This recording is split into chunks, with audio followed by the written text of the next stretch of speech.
For a long time, we've been talking about open access to publications and open data, making the data available.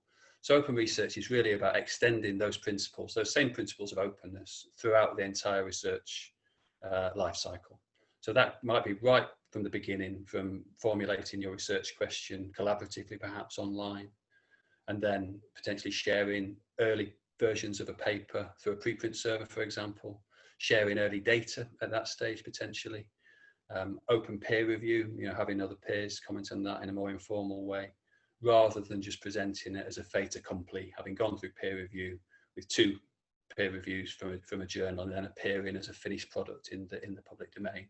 We're trying to encourage openness throughout the entire life cycle. So I think open research practices are the way of the future in research, and I think COVID-19 especially has made apparent how important transparent and high quality research is, and we need to implement these practices right now.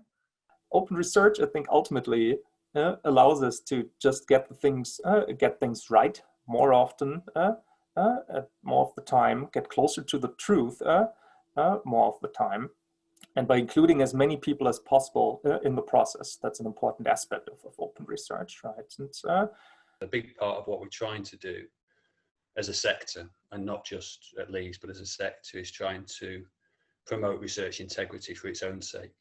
It's important that the research you produce is accessible, both to members of the public to read and for people to look at the data. It's important for it to be as transparent as possible and for the research to sort of survive beyond you. And then I think it's important for all of us to engage in open research, just because all of us should be interested in producing the best work that we can, right? And to have us be corrected as well if it's necessary. And that's perhaps a big lesson of open research in general, is that it refers us back to a need, a foundational need, I think, to be humble about the work that we do.